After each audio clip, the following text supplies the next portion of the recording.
Greg, une petite question pour toi. Je t'écoute, Rémi. Est-ce que tu aimes rire? Ah bah ouais, j'adore. Donc si je te dis quelque chose comme régulation, Bah là, tout de suite, c'est moins marrant. ah, Oh bah t'inquiète pas Greg, je suis là. Si tu t'ennuies, on devrait arriver à te faire rigoler un petit peu. Ok, ça marche. Bonjour et bienvenue sur encore un podcast tech. une sélection du meilleur de la tech une fois par semaine. Salut Rémi. Salut Greg, comment ça va? Ça va très bien, surtout qu'on est accompagné aujourd'hui. Salut Audrey. Exactement. Salut Audrey. Salut, comment ça va? Ça Ça va va très très bien, bien. ma foi. Welcome back Audrey. Merci. C'est un plaisir de te revoir, de te revoir dans le podcast. On a eu des très très bons échos de l'épisode dans lequel tu avais participé. Donc voilà, on est très content que tu nous passes un petit coucou pour ce sujet très sympa. Mais justement, de quoi Et on fun. va parler, Rémi? Très sympa, très sympa. Ah, très très sympa. Alors, on va parler du fait que l'Europe veut réguler en obligeant les GAFA à ouvrir leurs plateformes qui sont actuellement très cloisonnées. Donc en gros, là où avant, elle infligeait plein d'amendes, on va le voir plus tard, et qui devait à chaque fois faire une enquête très complexe pour essayer de déceler est-ce qu'il y a faute ou pas, voir les impacts sur le marché, etc. Là, ils se sont dit, bah tiens, on va peut-être édicter des règles claires pour que, au moins, quand il y aura une faille, une faute, on pourra plus facilement voir d'où ça vient et dire, bah oui, regardez, il y a le règlement, là c'est marqué alinéa 8, paragraphe 2, vous êtes en faute. Eh ben écoute, ça m'a Je l'air d'être sens un déjà sujet que vous bien, être mort de rire, ça va être... bien oh là sympa. là, On ça va rigoler gaulerie à tout va. aujourd'hui. Mais juste avant, je voudrais en profiter pour remercier toutes les personnes qui nous écoutent, qui nous font du feedback, qui nous proposent des sujets. Et donc voilà, ça c'est toujours un moteur de motivation pour nous. Donc n'hésitez pas, voilà, nous donner votre avis, nous dire s'il y a des sujets que vous souhaitez traiter. Et voilà, c'est le cas de certains sujets qui sont dans les tuyaux d'ailleurs. Donc vraiment, on en prend compte et on est toujours ravis de lire vos avis sur nos épisodes. Donc pour ça, très Tout à facile. fait. Un petit mail, vous nous contactez sur le site encoreunpodcast.tech ou sinon, vous pouvez directement nous laisser une critique sur votre plateforme de podcast favori ou n'importe laquelle ou directement en commentaire de cette émission. Voilà, il y a toujours un lien pour laisser un petit feedback. Donc, on est vachement à l'écoute et ça nous intéresse toujours. Tout à fait. Alors, du coup, on va commencer par un peu d'historique, un peu d'histoire, sur des amendes avec des montants qui font exploser le cerveau. Donc, en gros, tous les GAFA, donc Google, Apple, Microsoft, Facebook, Amazon, ont reçu des amendes depuis à peu près une vingtaine d'années de la part de l'Union européenne pour généralement des pratiques anticoncurrentielles. On va commencer par Apple, qui a reçu 13 milliards d'euros en août 2016, parce qu'en fait, l'Europe a considéré que tous les avantages fiscaux donnés par l'Irlande, c'était un peu exagéré. Apple a fait appel en 2020 et la décision a été annulée. Mais l'Union européenne la Commission a refait appel également. Ensuite, Google, 4,3 milliards d'euros en juillet 2018. Là, c'était pour dénoncer l'utilisation d'Android qu'ils utilisent pour consolider leur position déjà dominante de ce petit moteur de recherche que vous connaissez certainement, Google. En fait, Google est intégré nativement dans plein d'endroits dans Android. Et donc, c'était une raison pour l'Union européenne de dire, les mecs, vous exagérez un petit peu. Microsoft, ensuite, en 2008, qui a reçu 899 millions d'euros, après 497 millions en 2005, 280 en 2006 et 561 en 2013. La raison, et à chaque fois, en fait, c'était un peu la même chose, c'est un abus de position dominante. Vous connaissez Windows Internet avec Explorer. Internet Explorer, la suite Office. Donc, abus de position dominante, où la commission, à chaque fois, a poussé à rendre tous ces logiciels un peu plus interopérables avec les autres logiciels du marché. Et en fait, à chaque fois, on voit que ils ont eu plusieurs amendes parce qu'à chaque fois, ils ont traîné les pieds pour accepter et pour faire quelque chose pour répondre à ces besoins. Ensuite, Amazon, 746 millions d'euros en juillet 2020 pour non-respect des règles de protection des données, du RGPD. Et pour finir, Facebook, petit joueur avec seulement 110 millions d'euros en mai 2017. Là, c'est un peu des coquins. En fait, ils avaient dit, et ça, franchement, j'aurais été l'Europe, j'aurais dit, mais les mecs, vous rigolez, quoi. Ils ont racheté WhatsApp.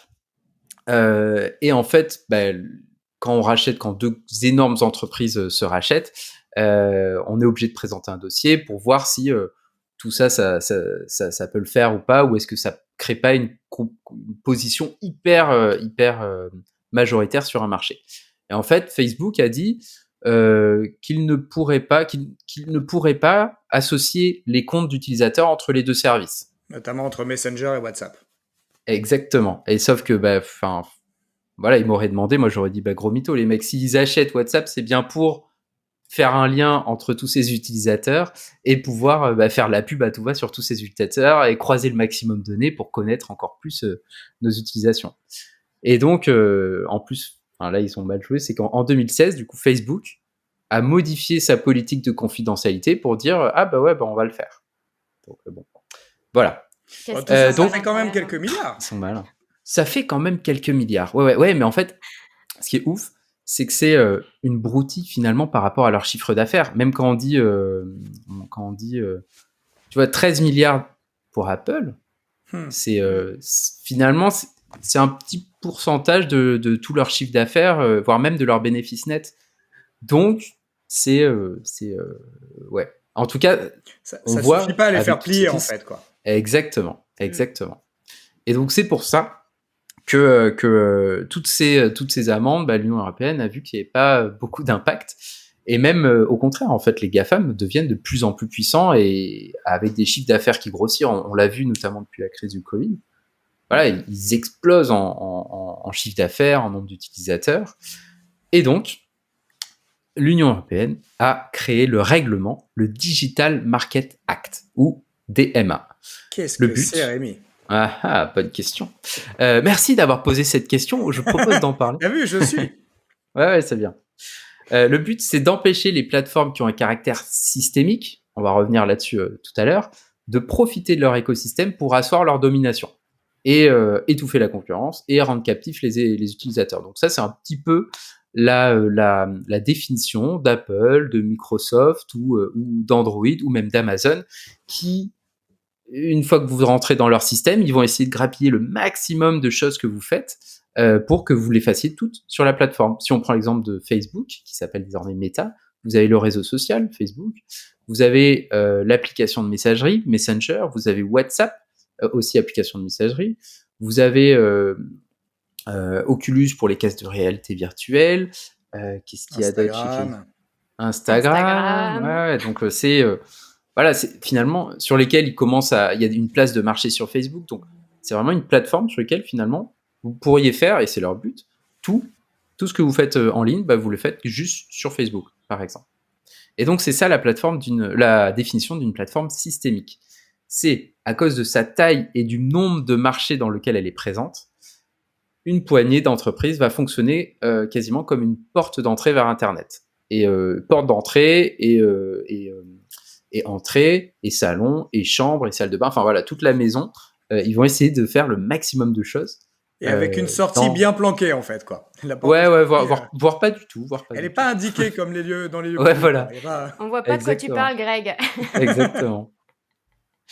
Et donc, le but, c'est que si les règles du jeu sont claires, normalement, ça sera plus facile de contrôler tous les dérapages. Et du coup, c'est quoi ces règles du jeu ? Ça s'annonce bien quand même. Ouais, ça s'annonce bien. Alors, c'est parti pour la liste en bullet point sur quelles sont ces règles du jeu. Donc déjà, si votre entreprise, on parlait il y a quelques épisodes de notre volonté de faire un super business sur YouTube avec Greg en traduisant notre podcast et notre série YouTube en multiples langues. Bon, bien sûr, on va devenir une plateforme aussi.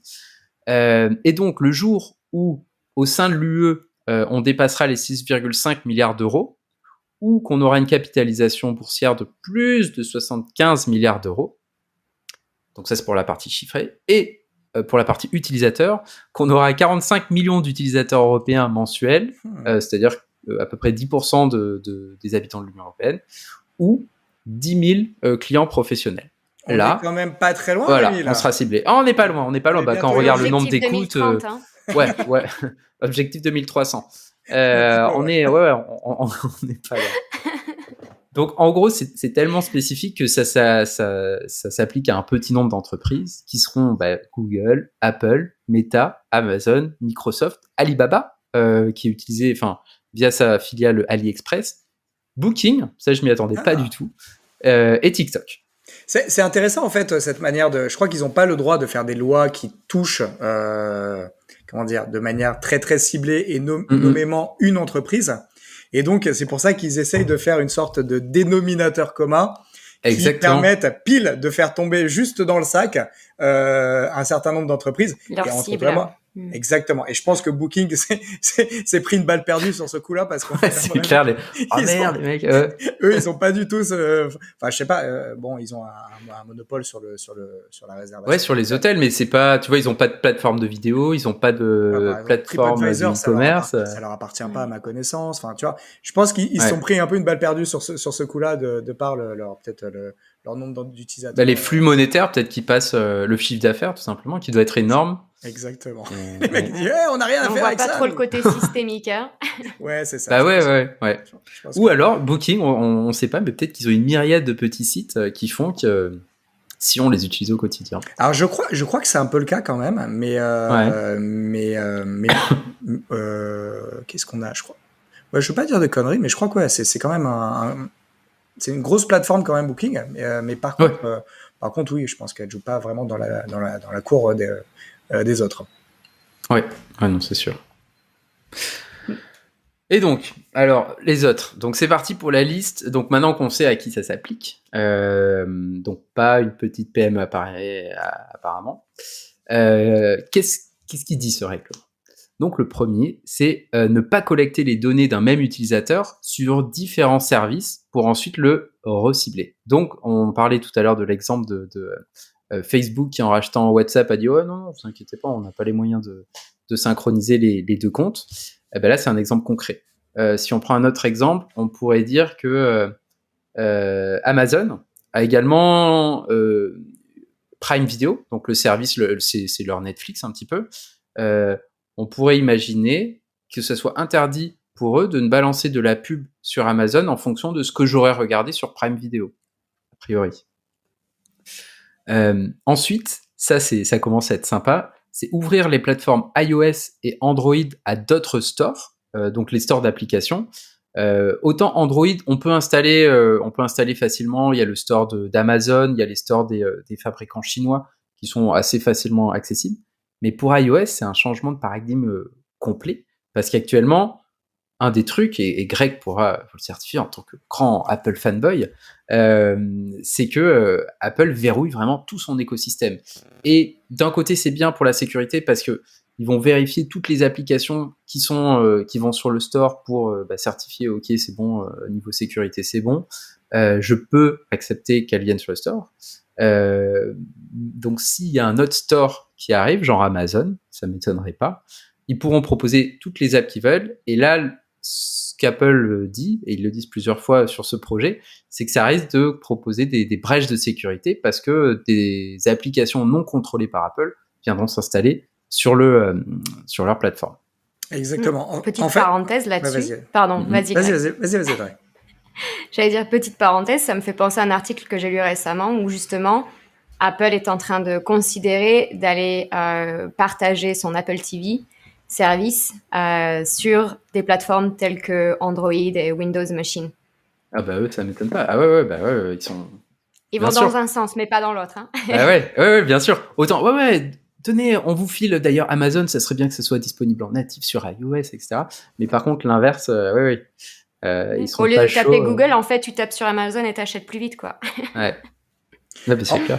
Ouais, en fait, c'est vrai que Apple est quand même très très fermé là-dessus. Comme tu disais, Rémi, la raison invoquée, c'est la sécurité, parce qu'en fait, chaque application que tu as installée sur ton iPhone, ton iPad, en fait, elle a été validée.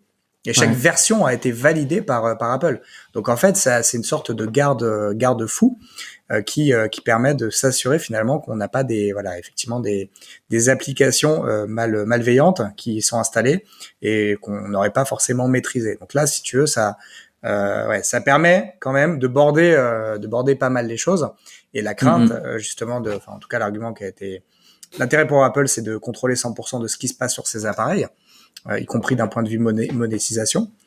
Et effectivement, l'argument qui a toujours été avancé est celui de la sécurité.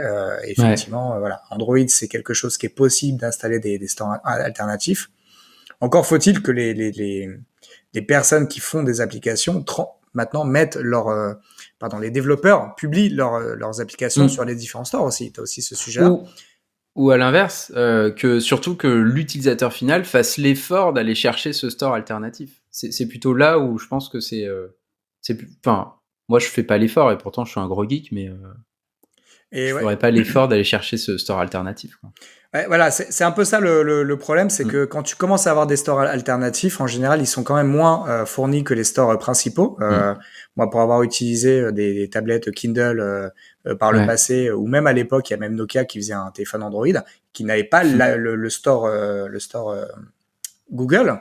Donc en fait, tu avais des stores alternatifs dans lesquels tu avais en fait certaines applications, mais tu n'avais pas 100% des applications que tu trouves dans le store principal. Donc, outre l'aspect sécurité, parce que tu sais moins quel est le contrôle qui est apposé, en fait, tu as aussi potentiellement moins de choix, ou alors tu peux avoir des choix différents. Donc, tu pourrais avoir des applications qui ne sont pas autorisées par Apple, par exemple, qui seraient installées, mais qui seraient légitimes, qui seraient, comment dire, qui seraient pas forcément des virus, mais qui seraient des applications bien sûr, pas autorisées. Bien sûr. Et du coup, je rebondis sur... tu as parlé de monétisation tout à l'heure. Dans ce règlement, il y a aussi le fait d'ouvrir les services de paiement à d'autres acteurs. Et donc ça, autant... Alors, je crois que Android l'a fait début avril. C'était prévu. Donc, en gros, là où avant, par exemple, pour l'App Store, vous deviez passer par Google Pay, maintenant, on pourrait imaginer que vous passiez par PayPal, Samsung Pay ou peut-être même Apple Pay. Par contre, du côté iOS, c'est pas encore acté et il y a des grosses discussions sur ça depuis à peu près de l'été dernier. Je sais pas si vous vous souvenez, avec Epic qui avait lancé un gros procès et une grosse opération de communication pour demander à Apple, pour le jeu Fortnite, pour que les gens puissent payer directement à Epic, l'éditeur, quand ils achetaient des skins, des chapeaux magiques ou des choses comme ça dans le jeu, parce qu'à chaque fois, en fait, Apple prend 30% de commission là-dessus, sur tous les transferts. Et donc là, je pense que Epic va être content de ça. Après, comment est-ce que ça va être mis en œuvre ? On verra. Pour le coup, ça, je trouve ça intéressant. C'est chouette parce que ça va pour le bénéfice des utilisateurs finaux, où au final, j'imagine que la bataille au niveau des paiements va se faire au niveau des commissions de ceux qui proposent le service de paiement. Et donc, nous, ça veut dire que si l'éditeur a moins de frais à payer pour son prestataire de paiement, a priori, il y a moyen qu'il fasse descendre un petit peu le prix vu qu'il n'aura pas 30% de commission à payer. Donc ça, je trouve ça plutôt positif et faisable sans remettre en cause forcément la sécurité. Et ça, t'imagines que ça pourrait se faire pour le bien-être du consommateur? Est-ce que tu penses pas que, parce que sinon ça viendrait à avoir un petit peu un prix différent en fonction du système de paiement utilisé? Sur le papier, moi je trouve ça super, mais par contre quand tu regardes les vrais sites internet aujourd'hui, eux ils te proposent différents modes de paiement. Clairement, il n'y a pas forcément les mêmes frais derrière chaque mode de paiement, et pour autant le prix est le même. Donc j'ai un petit peu peur que ça change pas grand-chose pour le consommateur. Par contre, le consommateur final, ouais. Exactement. À part rajouter peut-être de la complexité, parce qu'en fait, tu dois potentiellement aujourd'hui, quand t'as iOS ou Google Pay d'installer, en fait, tout est seamless, comme dirait Audrey, c'est-à-dire que tu t'en rends même pas compte, tout est intégré. Il n'y a pas qu'Audrey qui dirait ça, moi aussi je dirais. Mais voilà, tout est intégré, là où demain tu vas rajouter des options et quelque part un petit peu de complexité sans que ce soit pour moi non mais t'inquiète pas Greg, ils vont quand même te laisser ton paiement favori en premier abord, hein. Tu n'auras pas forcément besoin de faire de choix. Oui, c'est ça. Ils vont forcément favoriser leur... Ma crainte, c'est que ce soit juste peut-être entre guillemets un petit détail. Un effet d'annonce dans le sens, ok, maintenant c'est possible, mais en vrai, dans la réalité, ça changera peu de choses parce que si toi, en tant qu'utilisateur, t'es pas incentivé de d'utiliser un autre moyen de paiement que celui qui est déjà paramétré par défaut, bah en fait, tu auras plus de choix, mais finalement, ça bénéficie. Je sais pas, peut-être que... Ça, ce sera peut-être le problème des fournisseurs de paiement derrière, de pouvoir justement te donner une initiative en t'offrant, je sais pas, tu cumules des points ou alors tu bénéficies d'un meilleur taux d'intérêt si tu veux faire un crédit chez eux. Il peut y avoir différentes façons. J'ai une petite question pour toi, Rémi, du coup, parce que c'est super intéressant et je me demande si, comme beaucoup de régulations, est-ce qu'ils ont une sorte de deadline, une date à partir de laquelle, en fait, toutes ces entreprises qui rentrent dans tes critères, comme la vôtre en 2030, est-ce qu'il y a une deadline pour quand est-ce qu'ils doivent implémenter tout ça? Parce que c'est effectivement super ça va être intéressant complexe. de point de vue Et encore, on n'est pas allé au bout. On n'est pas au bout. Non. Allez, vas-y, on te laisse continuer peut-être. Non. En gros, il y a un certain nombre de règles qui va devoir être live en octobre, mais pas toutes, parce qu'on va le voir plus tard. Ok. Il y en a qui quand même, et notamment au nom des demandes d'interopérabilité entre les systèmes, qui vont être assez complexes à mettre en place. Donc là, pour le coup, je n'ai pas les dates en tête, mais je suis même pas sûr qu'il y en ait clairement, ou sauf si c'est peut-être 2023, 2024. Mais c'est pas un truc qui s'applique du jour au lendemain, en tout cas. Ok. Alors, ensuite, allez, continue. Qu'est-ce qu'il y a? L'utilisateur peut supprimer les apps préinstallées. Ça, c'est bien, j'ai un téléphone Samsung et ils mettent un paquet d'applications toutes pourries dedans, donc qu'on peut pas supprimer. Donc ça, avec grand plaisir. Ne pas favoriser leur moteur de recherche au sein de leurs propres produits et services. Donc ça c'est plutôt pour Google, ça. C'est plutôt bien. Ouais, mais non, parce que Apple aussi. Ou Amazon. Enfin, Amazon, comment est-ce qu'ils vont faire Amazon? Bonne question, parce que Amazon, c'est le premier moteur de recherche pour acheter des trucs. Et donc, est-ce qu'ils vont demander à mettre un Google au sein de Amazon? Peut-être pas. Tu vois, il y a plein de détails là-dedans. Aussi, hein. À Microsoft, ils vont rigoler, c'est clair. Parce qu'avec leur dernier Windows 11 et à nous mettre leur Internet Explorer par défaut partout et qui utilisent Bing par défaut, bah... ouais. Ah non, mais c'est exactement ça. C'est bien, Ou en gros, ils devraient... Bing quoi? Je préfère DuckDuckGo. Bing, ce qui est bien, c'est qu'il affiche des jolies images sur la page d'intro. C'est super utile. Hein. Très bon pour la déco, ouais, tout à fait. Qu'est-ce qu'il y a d'autre? Laisser les utilisateurs maîtres de leurs données pour le ciblage publicitaire et commercial. Ça, c'est ce que fait déjà Apple depuis l'année dernière, où en fait, quand vous utilisez une application pour la première fois, ces applications, elles peuvent revendre vos données à des prestataires de pub pour ensuite vous cibler. Et dès que vous installez une nouvelle application, vous avez une petite pop-up qui vous dit, qui vous demande si vous autorisez l'application à récupérer vos données à des fins publicitaires ou non. Donc effectivement, sauf si vous voulez être spammé, la bonne manière est de cliquer non, je ne veux pas. Et donc ça pour le coup, super move de la part d'Apple, mais qui sert ses intérêts aussi, hein, bien sûr. Hein, comme ça, on reste dans l'écosystème. Mais moi, je trouve ça très bien. Au moins, c'est clair. Je sais pas si vous en pensez, si vous aimez être spammé de pub. Bah, disons que tu seras toujours spammé de pub, c'est juste qu'elle sera moins pertinente, en fait. Ouais, exactement. C'est vrai. mais ça ne t'empêchera pas de recevoir de la pub, quoi. Non, mais c'est pas mal, si ça évite quelques profiling, why not? Ouais. Ça donne un petit peu le sentiment que tu es au pouvoir, c'est toi qui contrôles quand même ce qu'ils font de tes données. Et ça, c'est quand même pas mal. C'est vrai. Ensuite, ouvrir l'accès aux technologies dans leurs appareils à d'autres applications. Par exemple, dans les iPhones, il y a une puce NFC. Et donc, l'idée, c'est qu'actuellement, il n'y a que Apple qui peut l'utiliser. Ça serait d'autoriser d'autres applications à utiliser cette puce NFC. Pourquoi pas? Exactement. C'est la raison pour laquelle, je ne sais pas si... Alors, peut-être pas toi, Audrey, mais tu peux embarquer aujourd'hui la puce, le Navigo, quand tu voyages en Île-de-France, dans ton téléphone Android. Pas tous, malheureusement. Ah, pas tous les téléphones Android non plus. Non. Okay. Ouais. Et par contre, c'est impossible aujourd'hui avec l'iPhone. Donc, tu as une restriction côté Apple. Donc, tu peux en fait aujourd'hui avec ton iPhone lire le contenu de ta carte Navigo, savoir si elle est chargée ou pas, et la recharger via l'application, mais tu peux pas passer directement au tourniquet avec ton téléphone, alors que techniquement, ça serait, ça pourrait être possible. Ouais. Donc ça, c'est exactement le genre d'usage auquel je pensais. Par exemple, moi j'ai un Samsung au boulot et du coup sur lequel on peut utiliser ce pass Navigo et donc quand on passe au tourniquet, tac, ça bip, c'est vachement bien. Mais mon téléphone perso, c'est un Pixel. On peut pas l'utiliser actuellement. Donc je sais pas si c'est parce que la RATP a pas mis à jour l'application ou voilà implémenté, ou si c'est, et c'est possible, que Google n'accepte pas que n'importe quelle application utilise sa puce NFC. Je sais pas.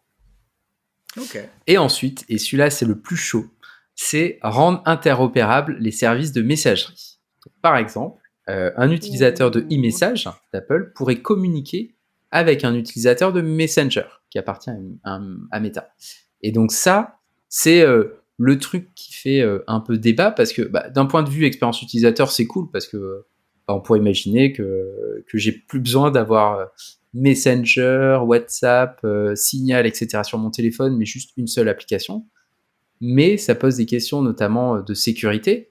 Actuellement, toutes les messageries que j'ai citées, je crois qu'elles sont encryptées de bout en bout. Donc, c'est-à-dire que vos communications, même si elles sont interceptées, elles peuvent pas être lues. Quid de si j'envoie mon WhatsApp sur e-message, comment est-ce que j'assume est-ce que la sécurité est bien respectée? Et est-ce que l'autre chose, bon, c'est un peu plus trivial, mais dans certaines sur e-message, par exemple, vous pouvez dessiner et hop, quand vous l'envoyez, ça vous envoie ça dessine en live le petit dessin. Et ça, on peut pas le faire sur WhatsApp. Donc, comment est-ce que les éditeurs vont mettre ça en place? Donc ça, c'est vraiment la question qui pour moi, c'est le point qui est un peu difficile au niveau de la mise en œuvre parce qu'il y a beaucoup de zones. On s'inquiète pour ces stickers en vrai, c'est ça. Exactement, que j'ai passé tellement de temps à sélectionner et tout. Alors ça, pour moi, c'est un cauchemar. Ouais. Ah oui, ça ressemble à un cauchemar. Ouais, non, c'est sûr. Ça, pour moi, c'est la définition d'un cauchemar. Ça veut dire que du coup, effectivement, tu pourras avoir une méta app, excuse-moi le jeu de mots, qui soit ton application de messagerie unique et qui puisse aller toper des gens. Mais je vois même pas en termes d'interface comment tu fais, parce que admettons que tu as un contact t'imagines la liste de contacts, donc du coup ça te cumulerait ta liste de contacts, ça saurait pas que Audrey sur WhatsApp c'est Audrey sur Messenger, du coup j'aurais plusieurs Audrey, donc un coup elle recevra un message waouh, et puis effectivement concernant les données, ça les fait pour le coup partir dans tous les sens plutôt que de les avoir centralisés et cloisonnés au sein de services différents. Et puis tu l'as dit, les fonctionnalités ne sont pas non plus les mêmes. Et puis tu as certains services qui te permettent qui nécessitent de connaître le numéro de téléphone d'une personne, d'autres qui ne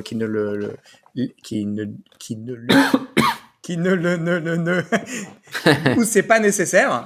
Allez, c'est bon, tu vas y arriver, va. C'est mon dentier. Où c'est pas nécessaire, et du coup ça aussi ça pose pas mal de questions.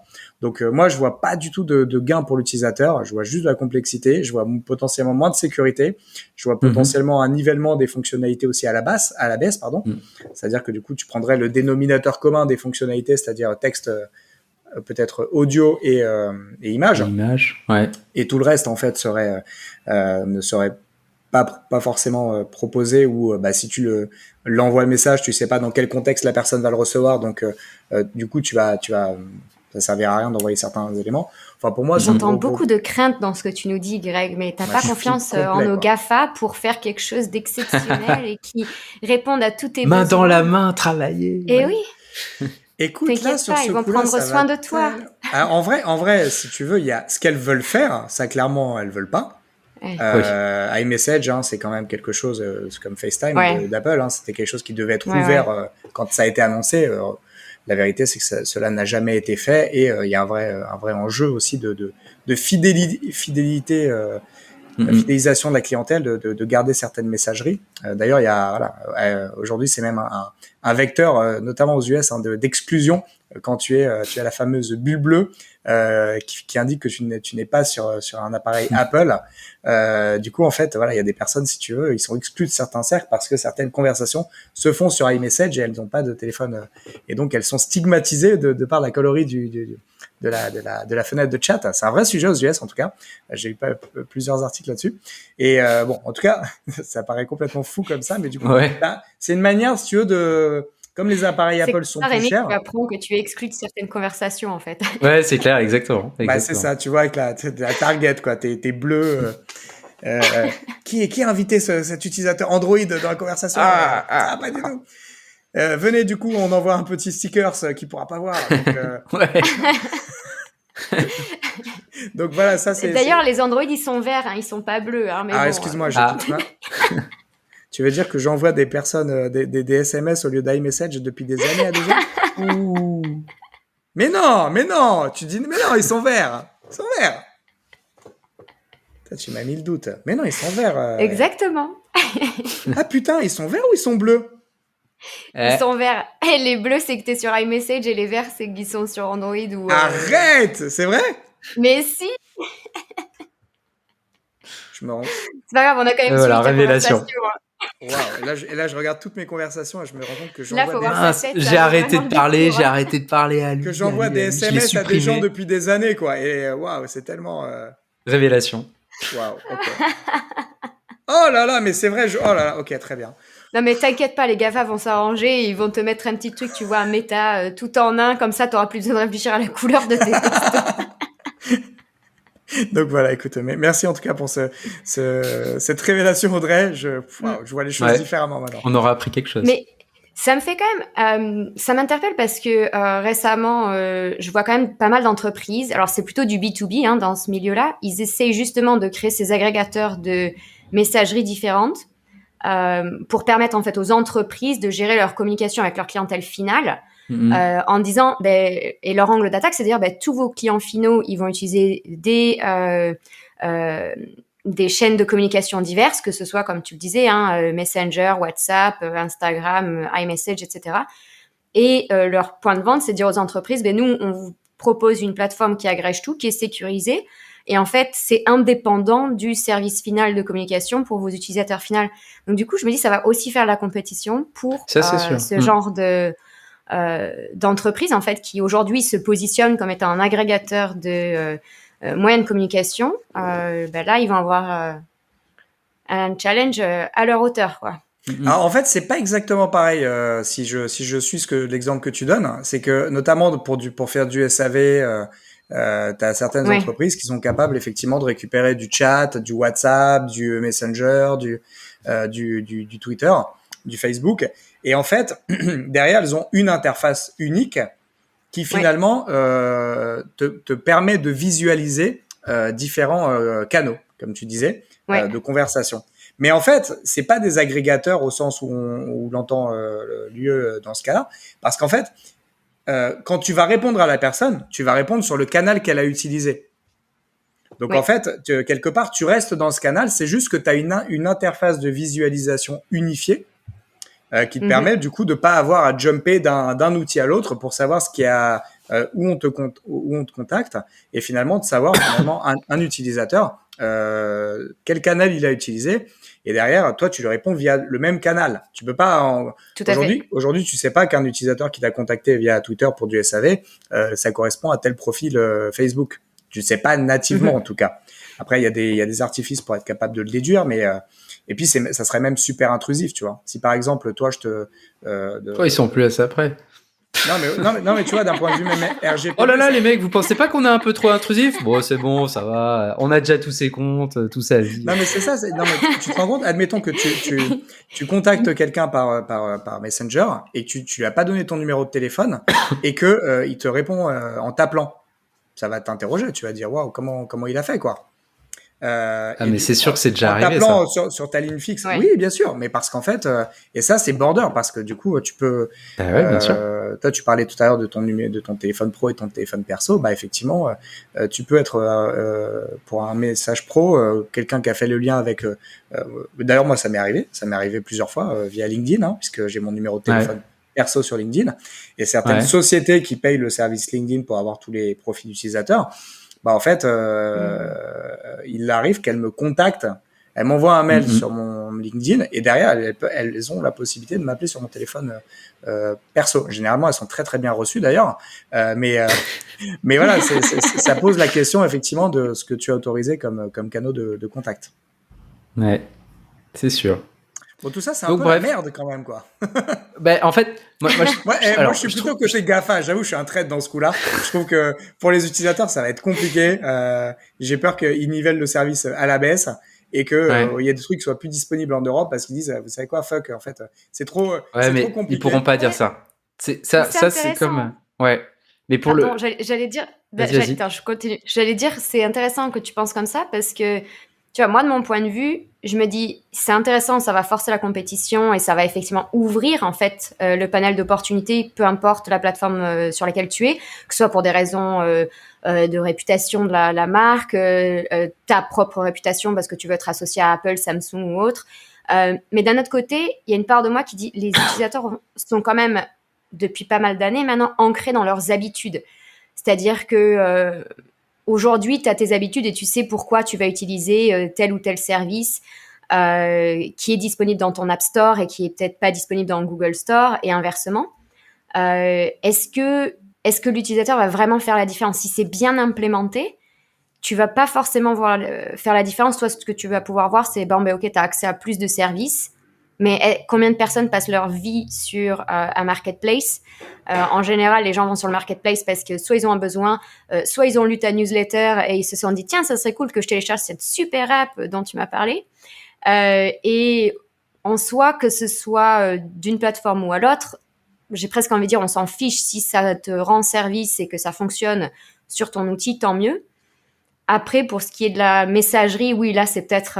honnêtement, je suis curieuse de voir comment ils vont implémenter ça parce que, oui, je suis d'accord avec toi, tu n'as peut-être pas envie de voir tes données changer, de commencer à recevoir des appels, des publicités, alors que tu n'as jamais donné ton numéro de téléphone ou ton email. Mais ça me fait peut-être moins peur qu'à toi, tu vois. Je me dis, si c'est bien fait, après tout, pourquoi pas? Enfin, combien de fois tu te dis, attends, je t'écris sur WhatsApp ou je t'écris sur iMessage, mais en fait, tu réponds mieux sur WhatsApp, donc du coup, et après, t'es obligé de mémoriser qui répond sur WhatsApp, qui répond sur iMessage, qui est sur Messenger.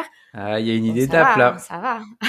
En fait, voilà, tu vas te lancer, Audrey. Tu vas créer une application qui se connecte à tous tes comptes et qui va, via le machine learning... Tu vas parler de ton DMA, j'arrête. Hein.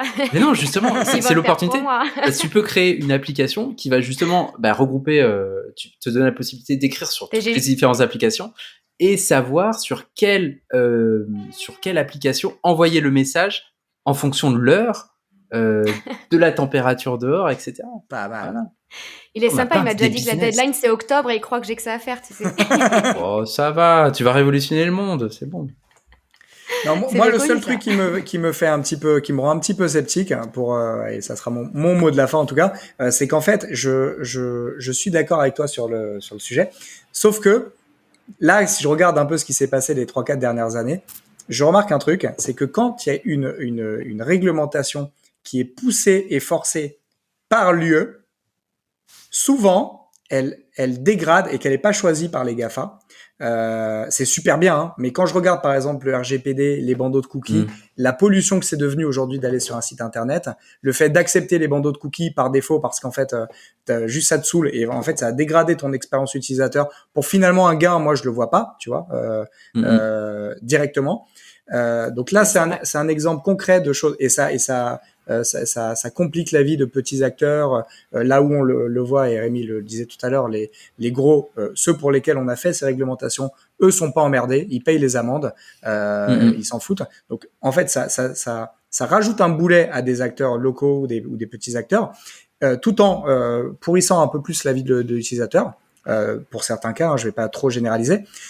Alors que quand c'est un GAFA qui va choisir de faire certains choix pour améliorer finalement la sécurité, la gestion des données et tout. Et là, je vais prendre l'exemple d'Apple. Quand ils ont dit il y a quelques mois, tiens, on va vous dire quelles applications utilisent quelle la géolocalisation par exemple, et comme ça vous pourrez le bloquer. Quand on vous dit qu'on va vous permettre de retirer le tracking dans les emails que vous recevez, c'est vous qui le décidez. En fait, quand c'est amené, et c'est eux qui ont choisi de le faire pour emmerder leurs copains, notamment Google, hein, faut pas se mentir, mais en privilégiant les aspects sécurité des données, etc. Bah, quand c'est implémenté et que ça vient de leur part, en fait, c'est en général ça répond mieux aux besoins sans moi me rajouter, si tu veux, de friction. Quand je vais sur un site aujourd'hui et qu'Apple me propose de m'inscrire en me disant, écoute, c'est quoi en fait? Tu vas t'inscrire, mais par contre, t'es pas obligé de donner ton nom, ton prénom et ton adresse email. Moi, je vais t'en créer une fausse qui va rediriger vers la boîte adresse que j'ai. Et comme ça, le site n'aura jamais ton adresse mail. Et tu vois, ça, en fait, c'est pas l'UE qui a demandé à Apple d'implémenter ce truc-là. C'est pas contraignant pour moi quand j'utilise le service, et ça rajoute de la sécurité. Donc en fait, je me dis, j'ai peur que quand on force la main comme ça, en fait, ce qui aboutit, c'est un truc où finalement c'est l'utilisateur qui va payer les pots cassés, qui va avoir son expérience dégradée, et les GAFA, eux, finalement, vont pas, ils vont soit pas appliquer le truc, soit ils vont l'appliquer et de manière à l'arrache, et en fait, on va pas forcément en sortir gagnant, quoi. Enfin voilà, c'était mon. On verra, ouais, on verra. Seul l'avenir. Bon, on peut faire un suivi, un podcast de suivi d'ici 1 an et demi. On verra une fois que ces applications, en espérant que ça soit le bon côté qui sorte, quoi. Écoutez, merci beaucoup à tous les deux pour vos interventions et votre écoute et vos gros rires que moi j'ai bien entendu, hein, tout ce qui est réglementation, ça vous fait vraiment marrer. Du coup, ça fait bien plaisir.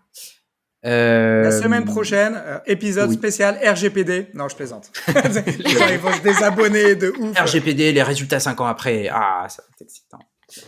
Il paraît qu'on reçoit quelqu'un, un VIP, une VIP, devrais-je préciser. Exactement. On reçoit de nouveau une VIP. Est-ce qu'Audrey, tu peux nous annoncer le nom de la personne qu'on reçoit la semaine prochaine?